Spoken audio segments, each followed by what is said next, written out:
So my first job was in the restaurant industry, working for my dad at 14 years old. He had a restaurant in Crystal River, Florida.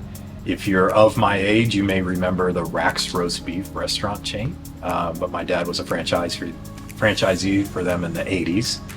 And so I went to work for him at 14 years old until I was out of high school. And then my next job was working for Golden Corral in Crystal River, Florida, which was a fun job. You know, I got hired there because I had some friends that worked there, and I was a dishwasher, which was the absolute worst. And I only did that for a few months before they moved me to learning how to cook. And that was the first time I ever cooked in a restaurant. And I remember I worked there for a few years, and we got a succession of managers came in and out. We got this one guy that became a manager. He was a retired naval captain, and he was our new manager. And he came up to me one day after he'd been there for a couple months, and he said, "I'm putting in a new Employee of the Month program, and you're my first pick."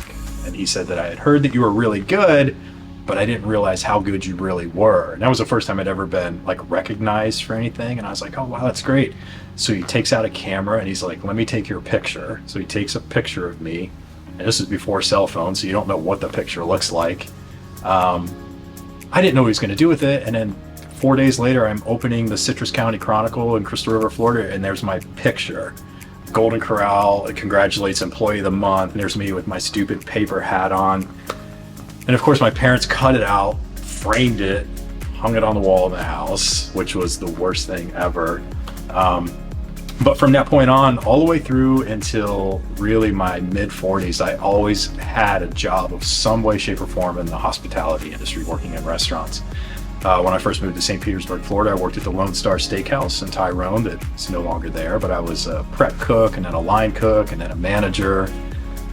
Worked for California Pizza Kitchen, and I waited tables at Chili's for a long time in Tyrone. So if you were in, Tyrone Chili's anytime from like 1999 to 2004, I probably served you margaritas. And my last job in the restaurant industry was working for the Ciccio Restaurant Group. I worked at Ciccio Cali on 4th Street in St. Petersburg. I was part of the management team there.